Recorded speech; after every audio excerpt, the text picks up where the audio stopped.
If you look at me, you would think, wow, he's sporty, he's quite athletic, in shape. You would think that I'm a top sportsman, but that's in fact not the truth. In fact, far from it. I never reached a team higher than the third team level in my school. So there were always two teams better than the one I was part of, at best. Because when I was in year 9, when I was 14 years old, I even dropped as low as the 9th team because they had every kid doing the sport. And I was literally average despite all the efforts I had put into making myself better. You see, appearance is a deception. To be the best at one sport, you need not have the best physique. You just need the right skills. Take a look at Lionel Messi. Does he look like he has the best physique? Does he look like the fittest man in the world? No. Can he sprint as fast as the top sprinters in the world? No. Can he bench press 120 kg? Probably not. But he's still the best footballer ever. Why is that? Well, in a sport, you don't just need the aesthetics, the strength, the skill. You need the specific attributes of that sport. He had the best goal scoring, dribbling, vision, awareness, playmaking, and much more. The list goes on. He didn't have the strongest physique,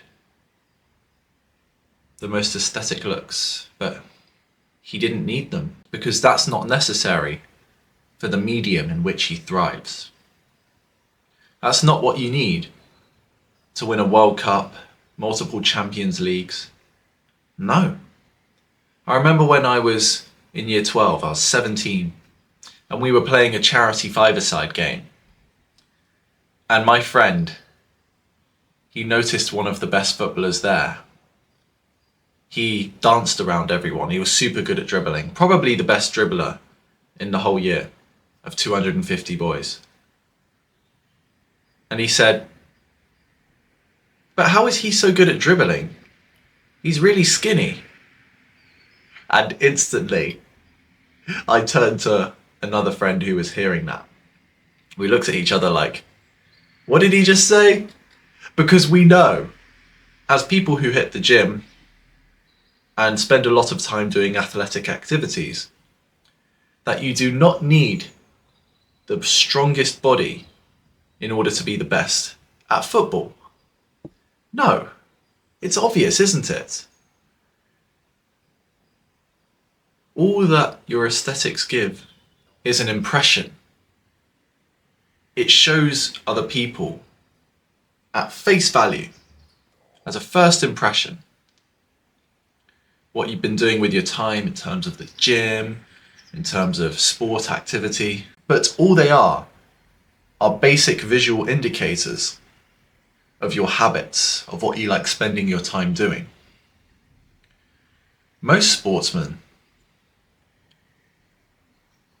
like badminton players, squash players, tennis players, you may only get one or two clues. Like from a tennis player, they'd probably be over 6 foot tall.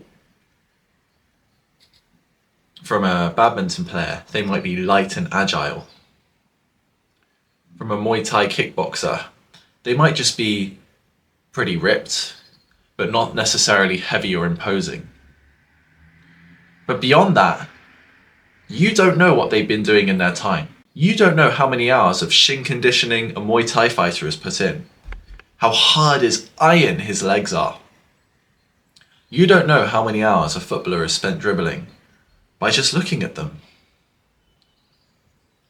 This all comes back to the concept of first impressions, why people feel insecure because they look a certain way, because your appearance gives you their first impression almost immediately.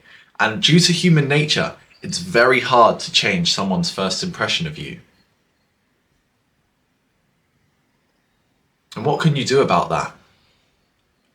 Well, you can only change your appearance, but it doesn't mean that it defines you. Your appearance is just a reflection of what people see, not the hours of work you put into your craft.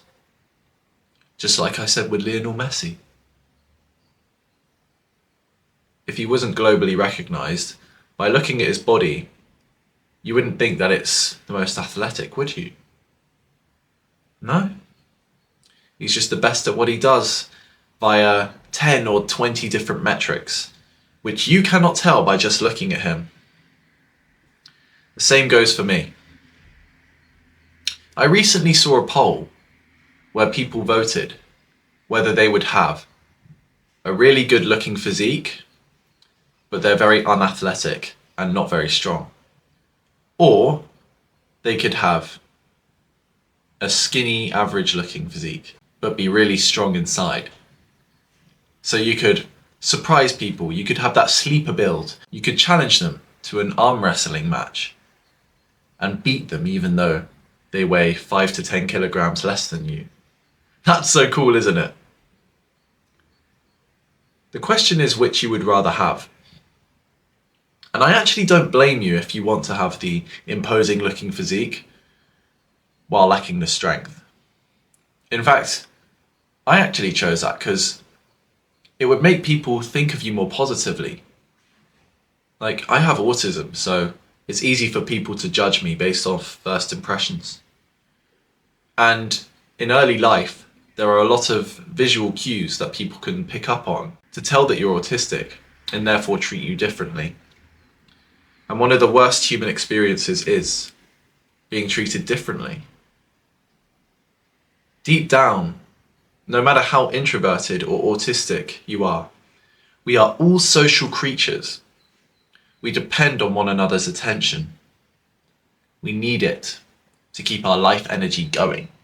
Socializing is what gives us life, and we need that the most. So I don't blame you if you want the imposing looking physique, but none of the strength, because it could at least give you those social skills, the social recognition, a fair bit of status. And so that's probably the impression you get from me, because I have fairly broad shoulders and I'm tall, and I have a history of sport, but I was never the best at it. Far from it. There were always at least 30 boys in the year better at me than what I did, except for the really small sports like water polo, which I played for 3 years. Only about 20 people played it in my year. So that gives me an advantage, but I was far from the best. So next time you look at a person, before you judge what they're capable of, remember my story. Remember that I was never in a team higher than the third team in a school group of 250 boys. I was never a top sportsman, despite my looks. Be wary of that when you look at someone. And it also accounts for the reverse, where someone may look unimposing, but they're actually really strong inside. And that's really cool. I think a good example of that is Charlie from Moist Critical, Penguin Zero. He has an insane sleeper build, but you wouldn't tell from his normal stature and his shirt on. But damn, could these people impress you. So never judge a book by its cover. Always be wary. If you encounter the wrong person and mess with them, they look smaller, but they could beat you up. Not like that happened, but just be aware. That's hypothetical. Don't judge someone. Always look at them for who they truly are and for what they have spent their hours, countless hours of time into in their spare time to be great at their craft. And I hope that you can do the same in the shadows. Maybe doing it for recognition purposes, but also most importantly, doing what you love, because that's what gives us purpose in our lives. You're amazing at things that people can never tell you are. And that's just the way that life goes You work countless hours in the shadows, and it all pays off later in life. I just want you to pick your ikigai, the thing that you love, the thing that you enjoy, the thing that you could get a career out of even. There are countless of opportunities out there. So all in all, don't judge, understand and do. I want to leave you with that today. Thank you so much for listening. Take care and see you in the next video.